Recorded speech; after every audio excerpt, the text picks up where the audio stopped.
Hello बच्चों, welcome. Previous video में हमने बहुत अच्छे से समझा था माइक्रो एंड मैक्रो के बारे में, ठीक है, और इसके कंपोनेंट्स के बारे में भी हमने अच्छे से पढ़ा था। अब हम इसके डिफरेंस देख लेते हैं। तो आइए देखते हैं कि सबसे पहले तो माइक्रो क्या स्टडी करता है। It deals with the economic issues, ठीक है। ये इकोनॉमिक इश्यूज यानी आर्थिक मुद्दे related to small economic units. किस पे? एक स्मॉल यूनिट्स के ऊपर। लाइक क्या? कोई भी एक इंडिविजुअल, एक फर्म और एक individual house hold, individual consumer etcetera. तो हिंदी में देख लेते हैं। व्यष्टि अर्थशास्त्र व्यक्तिगत स्तर पर, व्यक्तिगत स्तर मतलब कोई भी एक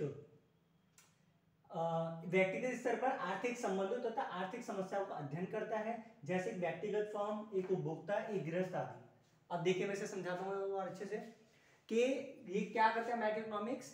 इकोनॉमिक इश्यूज मतलब आर्थिक मुद्दे, इकोनॉमिक क्या था, हाँ इकोनॉमिक इश्यूज हो गया, और इकोनॉमिक प्रॉब्लम, इनको स्टडी करता है किस पे? माइक्रो लेवल पर। माइक्रो लेवल मतलब इंडिविजुअल लेवल। इंडिविजुअल मतलब यहाँ पे कोई भी एक पर्सन, कोई भी एक फर्म, कोई भी एक फैमिली, कोई भी एक प्रोड्यूसर, इनकी जो इकोनॉमिक इश्यूज वगैरह होते हैं उनको स्टडी करता है हमारा माइक्रो इकोनॉमिक्स। फर्स्ट पॉइंट इसी का देखेंगे। यहाँ पे जब मैक्रो इकोनॉमिक्स के बारे में बात करेंगे तो यही सारी चीजें ये बच्चों क्या करेगा, पूरे एज अ कंट्री होल, ठीक है, मतलब स्टडी तो करेगा बट एक के लिए नहीं करेगा, पूरी कंट्री के लेवल पर करेगा। कैसे करेगा बच्चों?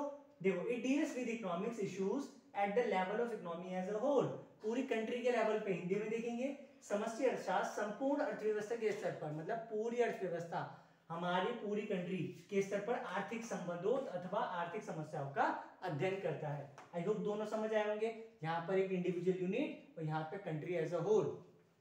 नेक्स्ट पॉइंट देखेंगे। It is basically concern with determination of price in the market. It is also called theory of price. ये क्या करता है बच्चों? प्राइस के किसी भी फर्म में कैसे प्राइस डिटरमाइन होगा उसका अध्ययन करता है, जिसे थ्योरी ऑफ प्राइस भी कहा जाता है। व्यष्टि अर्थशास्त्र मुख्यतः एक व्यक्तिगत फर्म तथा उद्योग में उत्पादन तथा कीमत के निर्धारण से संबंधित है। कितना प्रोडक्शन होगा और उसके लिए उनकी कीमत क्या क्या निर्धारित की जानी है, इससे संबंधित है हमारा माइक्रो इकोनॉमिक्स। जबकि मैक्रो इकोनॉमिक्स के अंदर टोटल प्रोडक्शन के बारे में बात करेंगे। यहाँ पे एक फर्म के बारे में बात हो रही थी, यहाँ पे पूरी कंट्री के अंदर कितना प्रोडक्शन हो रहा है, पूरी कंट्री में कितने प्राइजेस होने, इसके बारे में स्टडी करता है। कैसे? देखो, it is basically concern with the determination of aggregate output. Aggregate output मतलब सारा आउटपुट कंट्री का, and general price level in the economy as a whole, ठीक है, और जनरल प्राइस पूरी कंट्री के लिए। It is called theory of income and employment. इसे theory of income and employment भी कहा जाता है, जो हम कंपोनेंट्स के अंदर पढ़ चुके हैं। समष्टि अर्थशास्त्र का संबंध मुख्य संपूर्ण अर्थव्यवस्था में, पूरे अर्थव्यवस्था यानी पूरी कंट्री में कुल उत्पादन तथा सामान्य कीमत स्तर के निर्धारण से है, कि पूरी कंट्री के अंदर कितना उत्पादन हो रहा है और उसका कीमत निर्धारण कैसे करना है, मतलब इक्विलिब्रियम, जनरल इक्विलिब्रियम लेके कैसे आना है, वो हम कहाँ देखते हैं? मैक्रो इकोनॉमिक्स में देखते हैं। 2 पॉइंट हो गए। Study of micro economics assume that macro variable remain constant. व्यष्टि अर्थशास्त्र के अध्ययन के समय समष्टि चर स्थिर रहते हैं।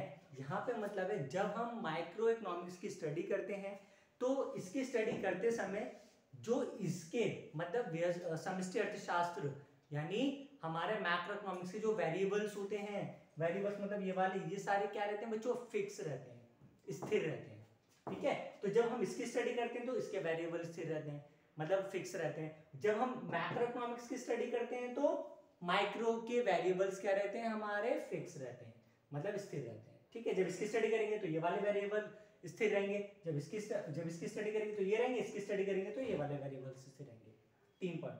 लास्ट पॉइंट बच्चों, इसके कंपोनेंट्स बताने। कंपोनेंट्स कौन कौन से होते हैं, तत्व कौन कौन से होते हैं। थ्योरी ऑफ कंज्यूमर बिहेवियर, उपभोक्ता व्यवहार का सिद्धांत पढ़ चुके हैं हम प्रीवियस वीडियो में समझाया मैंने अच्छे से।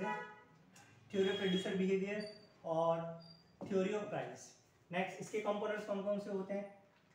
Theory related to equilibrium level of output and employment, संतुलित उत्पाद तथा रोजगार से संबंधित सिद्धांत, गुणक का सिद्धांत, सरकारी बजट, ठीक है। ये हमारे, तो ये आपका बच्चों 3 मार्क्स का क्वेश्चन आता है, ये वाला आपका 3 मार्क्स का क्वेश्चन आता है, ठीक है।